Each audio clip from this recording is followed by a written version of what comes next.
안녕하세요. 뻔뻔한 복덕방입니다. 분양가 20%만 내도 서울에서 내 집 산다 라는 제목으로 말씀 전하겠습니다.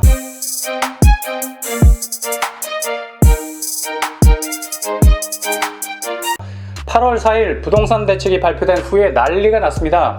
시장의 난장도 이만한 난장이 없을 거예요. 13만 2천 가구를 공급한다는 발표에 대해서 탄식의 포문이 열린 겁니다. 무슨 말입니까? 13만 어림도 없다, 8만도 어려울 것 같다 라는 여러가지 주장이 쏟아지고 있습니다. 우선 대규모 공급 계획이 전혀 현실성이 없다는 주장 안에는 공공 재건축에 대한 비관적인 생각이 담겨있기 때문입니다. 서울시도 난감한 표정을 짓는 이유는 일단 공공 재건축 자체에 분양가 상한제가 포함되어 있기 때문에 재건축 조합에서 공공 재건축을 추진하려 들지 않는다는 거죠. 분양가 상한제란 신축 아파트 가격이 한여름 잡초 마냥 쑥쑥 올라오는 걸 액수 제한이라는 제초제를 뿌려서 그 조짐을 막는 것을 말합니다. 일단 무주택자나 실소유를 원하는 사람들이 서울의 무지막지한 아파트 분양값을 견뎌내지 못하고 전월세 시장의 마지막 벼랑까지 내몰릴 수 있는 것을 막아내자는 겁니다. 인디언들이 들소 사냥할 때 들소떼들을 벼랑까지 몰아간다고 합니다. 버팔로 같은 들소 한 마리 잡기가 얼마나 힘이 들겠습니까? 그렇게 힘으로 들소를 잡기에는 한계가 있으니 들소떼를 벼랑 끝으로 몬다고 합니다. 선두가 벼랑 끝에서 절벽임을 감지하고 멈춰서도 이미 때는 늦었습니다. 뒤에서 엄청난 기세로 밀고 들어오는 들소떼들이 선두의 후미를 들이박는다고 합니다. 그러면 선두에선 들소떼들이 벼랑에서 낙하를 시작한다고 해요. 이건 완전히 떨어지는 낙엽이 아니라 떨어지는 들소떼들이죠. 인디언들은 그저 그 벼랑 밑에서 떨어지는 소떼 지켜보다가 추락사한 소떼 중 상태가 괜찮은 몇 마리 들쳐 업고 온다고 합니다. 전월세 시장에 이런 들소떼들이 떨어지는 벼랑 끝이 될 수는 없습니다. 분양가 상한제는 벼랑 끝 울타리 역할을 하는 순기능도 있어요. 과열되다 못해 폭주하고 있는 아파트 분양가가 뒤에서 치고 들어와서 사람을 다치지 못하도록 울타리 역할을 해주죠. 한편으론 재건축을 하는 입장에서 가격 태그를 붙이려 하는데 누군가 와서 뻘건 도장으로 확정된 가격이라는 스탬프를 찍어 놓으면 김이 빠지는 겁니다. 우리가 석가탑 지었냐? 불씨면 절에서나 찾아라. 수익이 나야 건물을 올리는 재미가 나지 않냐? 그런데 이게 뭐냐? 공공재건축? 재건축이라는 말에 지역번호 공공은 웬 말이냐? 절대로 못하겠다는 입장에 완고합니다. 그러니 재건축에 지역번호 공공을 붙인 공공재건축이 제대로 추진될 리가 없다는 말이 난무할 수밖에 없다는 거죠. 13만 8만도 어려울 걸 이라고 난색을 표하고 있습니다. 물론 일리 있는 말이기도 합니다. 재건축에 대한 규제가 유지된 채 그 테두리 안에서 공급 물량을 늘린다는 건 마치 러닝머신 위를 달리는 것과 비슷한 일입니다. 러닝머신 위에서 마라톤 거리 42.195km를 달린다 해도 뛰는 사람은 제자리입니다. 단 1m도 앞으로 나가지를 못해요. 마라톤 풀코스를 뛰어도 그냥 제자리일 뿐입니다. 엄격한 규제 위에서의 물량을 늘리는 일도 그럴 겁니다. 서울시가 난색을 표했던 것도 탄력적으로 규제를 당겼다 풀었다 하면서 공공재건축을 추진한다면 이 재건축에 뛰어들 업자들이 분명 하나 둘 늘어나게 된다는 거죠. 일종의 유인책을 쓴다는 겁니다. 실수요자들을 위해서 분양가 상한제를 고수해야 한다면 초과이익 환수제 비율을 한번 낮춰보는 겁니다. 기존 90% 정도에서 공공재건축을 추진하는 사람들의 눈높이에 맞게 낮춰주는 겁니다.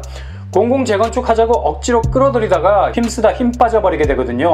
공공재건축을 기꺼이 하겠다고 하는 수요를 만들어야 됩니다. 힘쓰지 않고 힘을 모을 수 있는 방법을 고안해야 된다는 거죠. 자전거가 넘어지지 않고 계속해서 균형을 잡고 달릴 수 있는 이유가 뭡니까? 끊임없이 페달을 밟기 때문입니다. 페달을 밟는 것을 멈추는 순간 자전거는 더 이상 달리지 못하고 그 자리에서 넘어지게 됩니다. 가장 중요한 축, 무주택자와 실소유자들을 보호하기 위해선 이분들에게 제일 필요한 적절한 분양가에 대해서는 계속적인 페달을 밟으면서 다른 축으로는 이분들이 안정적으로 물량을 공급받는데 지장이 없도록 너도 나도 공공재건축에 참여하겠다는 유인책을 써야 한다는 말입니다. 물량은 공급해야 하는데 그 물량을 내놓지 않겠다고 하면 물건 하나도 없는 다이소가 되어버립니다. 세상에 모든 물건이 구비되어 있는 곳이 다이소인데 아무것도 없는 황량한 사막 같은 다이소가 되어버리는, 이건 그냥 다이소가 아니라 비어소가 되는 거죠. 그러니 이러한 현실적인 물량 공급의 방법에 대해서 보다 면밀하게 조율할 필요가 있는 겁니다. 13만의 물량에서 조금 더 빠지지 않고 그 마지막 1까지 다 채워질 수 있도록 중간 조율을 해야 한다는 말이죠.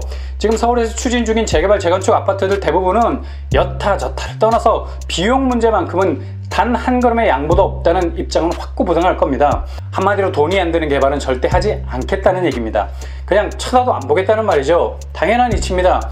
누가 아파트를 노트르담 성당 쌓듯 기도로 올릴 수 있겠습니까? 개발 이익이 걸린 목구멍이 포도충에 걸린 문제란 말입니다. 그러니 이런 요구들에 대해서 탄력적인 대응을 해나간다면 충분히 물량 확보를 위한 유인책은 얼마든지 일곱빛깔 무지개처럼 다양하게 나올 수 있다고 봅니다. 이런 와중에 무주택자들과 실소유를 원하시는 분들 그 꿈을 이루기까지 여전히 전월세 시장에서 쫓기듯이 뛰어다니고 계세요. 서울 아파트 전세값이 58주 연속 오름세입니다. 0.17포인트보다 높은 0.20포인트였습니다.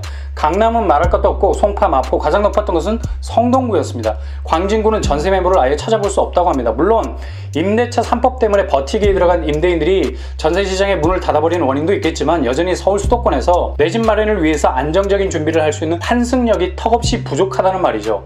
손쉽게 이 집에서 다른 집으로 갈아탈 수 있어야 내 집으로 갈 수 있는 교두보를 확보할 수 있는 건 아니겠습니까? 그래서 임대 시장이 중요한 겁니다. 무엇보다 최종 목적지까지 가는데 안정적으로 다리를 걸칠 곳이 절대적으로 필요하거든요. 세계 경제가 위기감을 느껴서 금을 사재기 하는 거 보세요. 미국 금거래소 일원수당 가격이 2,000달러 넘었습니다. 우리나라는 1g당 79,000원이에요. 왜 위기감이 느껴지면 사람들은 골드를 쳐다볼까요? 골드는 올드하지 않기 때문입니다. 금은 나이를 먹지 않아요. 가치가 변함이 없다는 거죠. 위기라고 생각되면 돈은 안전자산으로 몰리게 됩니다. 그 대표적인 예가 금이죠. 근데 요즘에는 금뿐만 아니라 은, 주식, 부동산, 수익을 낼 수 있는 곳에 마구마구 현금이 쌓인다고 합니다. 왜냐하면 금리, 이자가 낮으니 있는 돈을 넣어둬도 돈이 늘어나지 않습니다. 안전하든 안전하지 않든 수익을 낼 수 있는 곳에 현금을 던지는 겁니다.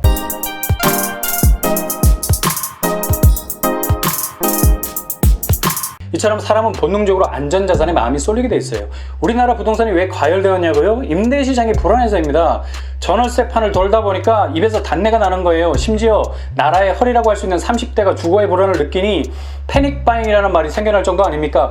계획해서 집을 사는 게 아니라 불안해서 집을 사는 겁니다. 이렇게 마냥 기다리다가는 망부석 되겠다는 두려움 때문에 아파트 매매에 적극적으로 나설 수밖에 없게 된 겁니다. 심지어 입주권까지 사들인다고 하지 않습니까? 입주권 뭡니까? 흔히 딱지라고 하죠. 딱지 칠 때 그 딱지 말고요. 아파트가 완성되면 문패 달고 들어갈 수 있는 권리입니다. 5월 한 달 48건이었는데 6월 한 달 122건, 154%나 늘었다고 합니다. 입주권은 피를 주고 사야 돼요. 소피, 선지 말고요. 프리미엄의 피입니다. 웃돈 주고 사야 됩니다. 입주권은 주택으로 산정이 돼서 1년 미만에 팔게 되면 70%, 2년 미만에 팔면 60%의 양도세를 물어야 합니다. 어마어마하죠. 그런데도 산다고 합니다. 이렇게 사람들 마음이 급하다 보니까 현금 탄화를 비축한 사람들이 웃돈을 주고도 입주권을 산다고 하네요.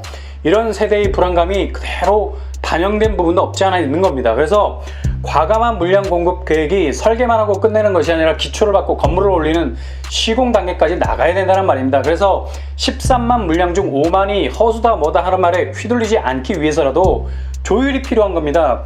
중간 조율을 어떻게 해내느냐에 따라서 8사 부동산 대책이 공수표가 되느냐 마느냐가 결정될 겁니다.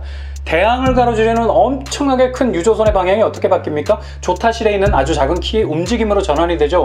중간 조율은 작은 타협이 전체 그림을 움직이게 하는 마치 삽 하나로 산 하나를 파버리는 것처럼 굉장한 힘이 있는 겁니다. 무주택자가 서울의 중심에서도 부담 없이 내 집을 마련할 수 있는 방법 중 하나가 지분 적립형 분양입니다. 서울, 강남, 용산, 마포 도심의 신규 택지에 분양가 20%만 내고 들어가서 살게 됩니다. 그렇게 8년, 9년 임대로 살다가 나머지 4년차 혹은 8년차의 차례로 그 비율을 나눠서 내는 거죠. 초기 자본이 적게 들면서 그 집에 대한 소유권도 가지게 되는 거예요. 현금과 가점이 약한 무주택자들에게는 제격입니다. 노원의 1만, 용산의 3,100, 마포의 6,200, 과천의 4,000 정도를 예상하고 있어요. 이 물량을 받기 위해서는 시간이 필요합니다. 그 시간 동안 임대시장에 머물러야 하거든요. 자칫 너도 나도 똑같은 상황에 있는 사람들로 붐벼서 전월세 가격 폭등할 수도 있어요.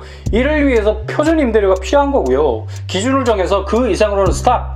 너 더 이상 올라갔다는 숨막혀 죽어, 빨리 내려와. 산소통 올라매고 와서 기어 올라가려는 전월세값 몸값을 끌어내리는 거죠. 이게 표준 임대료입니다. 또한 전세를 월세로 돌리면서 기습적으로 월세가 올라가지 못하도록 전월세 전환율도 낮춰야 하고 있습니다. 흔들린 콜라병 병따개 좀 진정시켜서 따자는 겁니다. 한 발에 병마개 때문에 콜라가 사방팔방 분수가 되잖아요. 이런 제도들이 집을 사려는 분들에게 나름의 보호막이 되는 겁니다. 중간지대에 오래 머물 수 있다면 마지막 단계로 갈 수 있기 위한 힘을 비축할 수가 있어요. 산 정상을 정복하기 위해 정상 공략 직전 최후의 캠프를 설치하지 않습니까? 마지막 공략을 위해서 힘을 비축하는 거죠. 마찬가지입니다. 내 집 마련을 위해서는 안정적인 임대시장이 전제가 되어야 됩니다.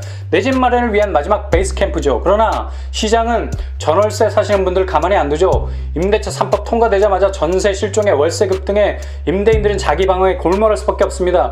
자기 재산 지켜야 한다는 본능은 당연한 거니까요. 그러니 정책이 개입할 수밖에 없는 거예요. 일시적으로라도 전월세 시장을 방어해야 하기 때문입니다. 전월세 시장 무너지면 30대 무너지고 집 살려고 하는 사람도 무너집니다. 급등한 임대료 내다가 자기 집 살 돈까지 까먹게 되는 어이없는 상황까지 몰릴 수가 있어요. 그러니 임대 시장을 지켜야 한다는 겁니다. 그러니 물량 공급이 중요한 거죠.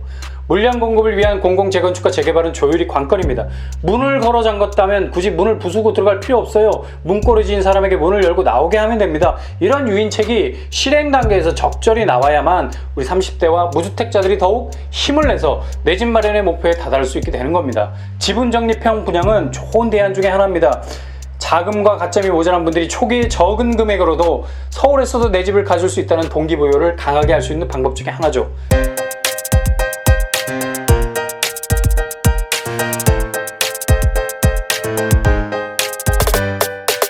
적어도 목표를 향해 뛰는 사람에게 그 목표가 현실이 되도록 해주는 것이 진정한 복지가 아니겠습니까? 적어도 목표를 향해 뛰는 사람에게 그 목표가 현실이 되도록 해주는 것이 진정한 복지가 아니겠습니까? 함께 나누는 것도 복지지만 함께 그 꿈을 이루게 해주는 것도 복지입니다.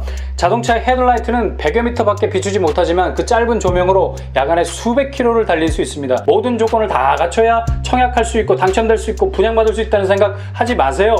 부족하고 모자라 보여도 끝까지 포기하지 않고 달려가는 여러분의 청약을 향한 도전이 있다면 반드시 그 어둠은 뚫리고 스위트홈이라는 여러분의 목적지는 여러분을 향해 길을 열어놓을 것입니다. 우리 모두 파이팅 합시다. 이상으로 뻔뻔한 복덕방을 마치겠습니다. 구독과 좋아요 부탁드리겠습니다.